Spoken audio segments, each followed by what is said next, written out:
I posted $40 for whoever found my horse before the first frost killed her out on the open range.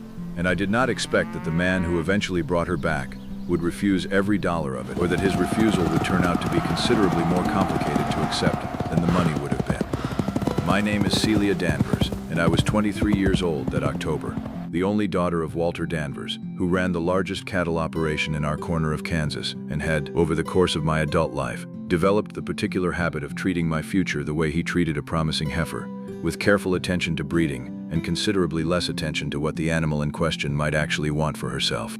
He was not, I want to be clear, a cruel man. He had simply spent 30 years building an operation through careful calculation of what things and people were worth, and it had not occurred to him, until fairly late in this particular story, that a daughter's happiness might require a different kind of arithmetic entirely than the one that had served him so well with cattle and land. My horse, a chestnut mare named Juniper, that my late mother had given me the spring before she died, had gotten loose from our north pasture during a startled stampede 3 days before the season's first hard frost, and every rancher in the county knew well enough what those odds looked like for a horse left alone on open range once that frost came down properly, which was why I posted a reward considerably larger than most lost livestock notices in that county ever carried. $40 was more than most hired hands earned in a full month of steady work, and I had heard, before the reward notice had even properly dried on the post outside the general store, at least 2 of our own ranch hands muttering that the Danvers girl had gone soft over an animal, which I did not particularly mind hearing, given what that animal actually represented to me. If Juniper was not found before that frost, I stood to lose the last living gift my mother had given me, and I want to be honest that this loss, layered over a grief I had not properly finished grieving in the 4 years since her death, felt considerably larger in my chest than the practical value of one horse reasonably should have. My father understood the reward size well enough without my needing to explain the particular weight behind it, which was, I have since come to understand, one of the few genuinely tender things about a man who otherwise treated most of my life as a business arrangement, still awaiting the proper signature. Jonas Rourke had been a deputy in our county for 2 years by that October, having taken up the badge after losing his own family's homestead 3 years before that, a story most of the county knew in outline, and almost nobody discussed directly on account of the particular shame such losses still carried in a community that prized self-sufficiency above nearly every other virtue. He had grown up working cattle, same as most young men in that county, a solid, unremarkable childhood by most accounts, until a bad winter and worse debt had taken from his family the same kind of land my own father had spent 30 years accumulating. And I had always found something quietly striking about a man who had lost everything to the particular economics of ranching and had chosen, afterward, to spend his working life enforcing the county's laws, rather than trying again at the thing that had failed his family so completely. I had known him, in the loose way a rancher's daughter knows the county deputy, exchanging polite greetings at church and the occasional county fair, without either of us ever having had a genuine conversation longer than the weather generally required. He kept mostly to himself at these gatherings, I remembered, standing near the edges of things with the particular watchful stillness of a man who had learned, the hard way, not to assume his welcome anywhere he hadn't specifically been asked to stand. He rode onto our property on the 3rd evening after Juniper went missing, leading her by a loose rope, both horse and rider considerably travel-worn. And I remember running out to the corral gate with a relief so immediate it embarrassed me slightly, given the audience of hands and family gathered on the porch behind me. "She's in decent shape," Jonas said, swinging down from his own horse and handing me Juniper's lead rope with the particular careful economy of a man who does not make a performance of good deeds. "Found her 3 miles east, tangled up in some fence wire near the old Coy property line. Cut her loose, walked her most of the way slow, so as not to strain that back leg." "I owe you considerably more than thanks," I said, already reaching for the small purse I'd carried out with me for exactly this purpose. "The reward's $40, same as posted. I can have it for you within the hour if you'll wait." Jonas looked at the purse in my hand a long moment, and something careful moved across his face that I did not, at the time, have the proper context to read correctly. "I'll pass on the money, if it's all the same to you," he said. "Glad the mare's safe. That's payment enough for an evening's ride."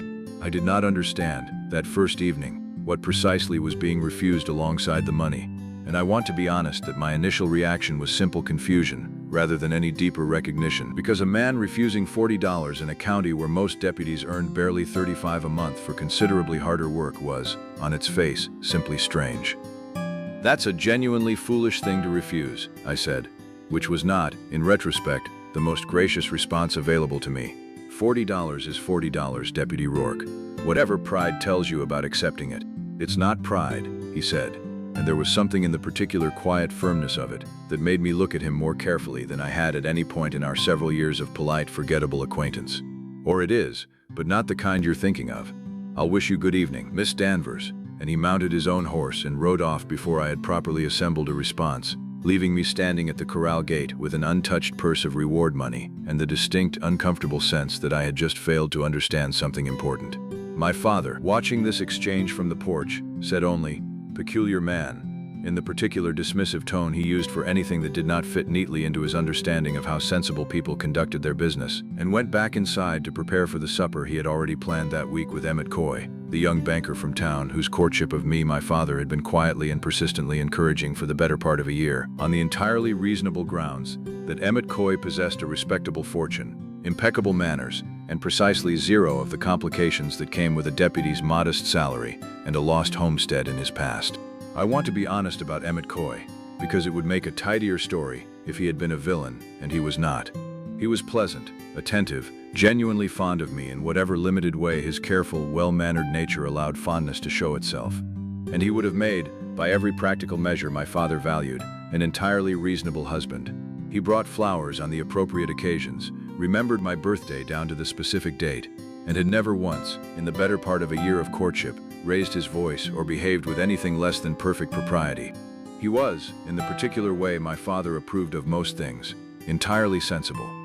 But I had noticed, in the quiet, accumulating way a person notices things they haven't yet found reason to name, that Emmett's conversation circled reliably back to the same handful of subjects: his father's bank, the county's growing prosperity, and the particular kind of household he imagined we would eventually run together, always described in terms of what it would look like to others rather than what it might actually feel like to live inside.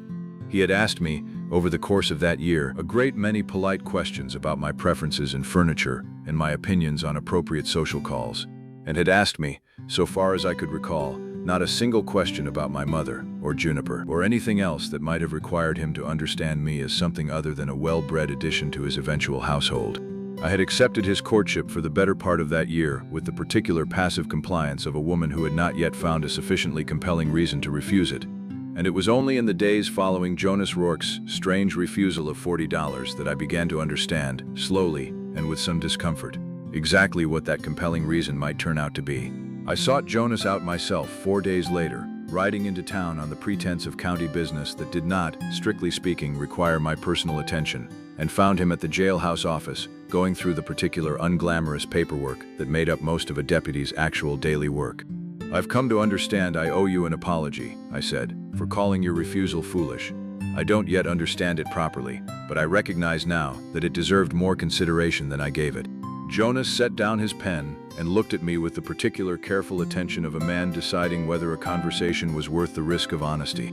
"My father lost our homestead when I was 19, he said, without much preamble, which was, I would come to learn, simply how Jonas Rourke told difficult truths, plainly and without softening them for easier listening. Bad winter, bad debt, and a neighboring rancher who offered to cover the difference in exchange for what he called a friendly arrangement, which turned out, within 2 years, to mean my father owed him considerably more than money. Deference. Gratitude paid out in ways that had nothing to do with dollars and everything to do with a man understanding, every single day for the rest of his life, exactly whose charity had kept his family fed." He paused, looking down at his own hands a moment before continuing. "I watched what that did to my father's particular dignity, Miss Danvers, over 2 slow years before he finally sold out entirely, rather than keep paying a debt that was never actually about the money. I was 19, old enough to understand what I was watching, and not yet old enough to do anything about it, and I made myself a promise around that time that I have kept fairly carefully ever since. I would rather do without than accept a kindness that came with an invisible string attached to it, whatever that kindness cost me in the moment to refuse. And you believe accepting my reward would have made you beholden to me in some similar way," I said, understanding, finally, the shape of what he'd refused 4 days before. "I believe money changes what a kindness means," he said. "I found your horse because it needed doing, and because I understood, well enough, what losing her would have cost you beyond the animal itself. Taking your money afterward would have turned an evening's decent work into a transaction, and I did not want you owing me anything, Miss Danvers, any more than I wanted to be owed. I sat with that answer longer than the conversation strictly required, understanding, slowly, that Jonas Rourke had just described, without quite meaning to, the exact quality I had spent a year failing to find in Emmett Coy's entirely pleasant, entirely transactional courtship. A courtship built, when I examined it honestly for the first time, on a fairly clear accounting of what my father's ranch and my own eventual inheritance made me worth to a banker's careful calculations. I don't think Emmett has ever once considered what it would mean for him to owe me anything, I said slowly, working the thought out loud as much for my own benefit as for Jonas's. He has always been the one offering, carefully, in ways that keep the accounting tidy and entirely in his favor. I don't believe it's occurred to him that a courtship could run the other direction, that a woman might have something worth offering besides her father's land and her own eventual dowry. I wouldn't know Mr. Coy's particular habits of mind, Jonas said, with the careful diplomatic restraint of a man who clearly had opinions about his rival but was disinclined to voice them uninvited.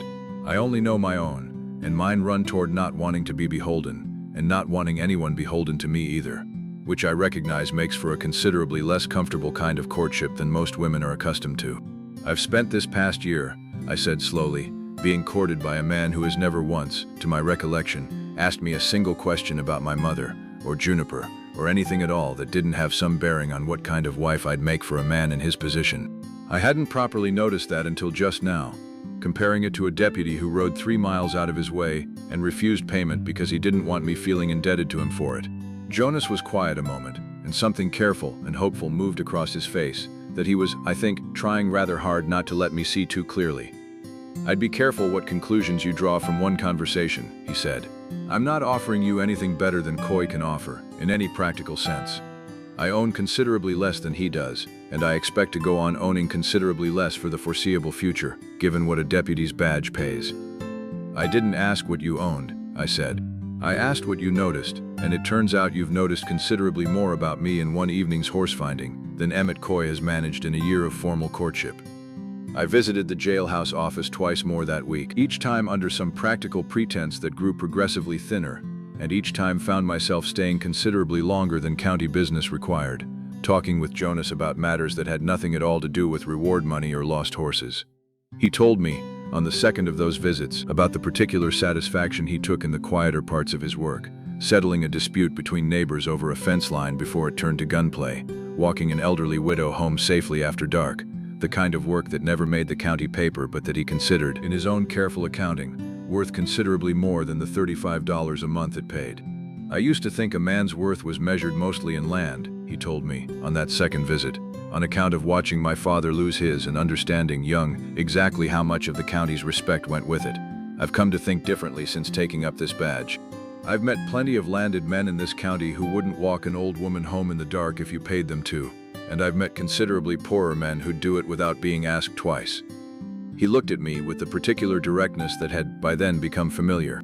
I don't say that to flatter myself, Miss Danvers. I say it because I think you already know it, given how you looked at your own father's supper table arrangements this past year. I found, riding home that evening, that I had begun to look forward to these visits in a way that made the eventual conversation with my father feel less like a confrontation I was dreading and more like a simple, overdue correction to an account that had never been properly balanced. The confrontation with my father came the following week, when I informed him, over a supper he had specifically arranged to advance Emmett Coy's suit, that I intended to end that courtship, and that my reasons involved a county deputy my father had already dismissed, once, as peculiar. Rourke, my father said, setting down his fork with the particular controlled precision of a man working hard not to raise his voice at a supper table. A man who lost his own family's land 3 years back and refused $40 honest for an evening's work, out of what sounds to me like simple, stubborn pride. I've built this operation, Celia, on understanding exactly what a thing is worth and paying it accordingly. A man who won't accept fair payment for fair work is a man whose judgment I have some reasonable cause to question, in a great many other areas besides. It wasn't pride, I said. It was a man who watched his father's dignity slowly dismantled by another man's charity, and decided he would rather do without than risk that same particular erosion happening to him again. I don't think that's foolishness, Papa. I think it's the clearest evidence I've encountered in a year of exactly what kind of man actually understands what things are worth. I looked at him steadily across the table. You've spent 30 years teaching me to notice when a deal isn't what it appears to be on its face. I'm simply telling you I've finally applied that lesson somewhere you didn't expect me to." My father was quiet a long moment, and I watched him do the particular difficult work of a proud, practical man reconsidering a judgment he had made too quickly, weeks before, about a deputy he had dismissed without properly listening to the reasons behind his refusal. "Your mother would have liked that answer," he said finally, which was, from Walter Danvers, very nearly an apology, and considerably more emotional acknowledgement than I had heard from him in the 4 years since her death. Jonas Rourke and I were married the following spring, in a small ceremony my father paid for, without a single word of complaint about the modesty of a deputy's prospects. And I want to record that, when Jonas finally accepted something from my family, it was not money at all, but my father's own worn pocket watch, offered without ceremony one evening on the porch. With the particular quiet explanation that a watch passed down rather than purchased carried an entirely different weight than currency ever could, and that he understood the distinction now well enough to accept a gift given in exactly that spirit. My father, in the months leading up to the wedding, developed a habit of riding out with Jonas on his rounds some mornings, ostensibly to discuss county business, though I came to suspect it was simply his own particular way of getting to know a son-in-law he had initially dismissed too quickly, without the formality of a supper table between them.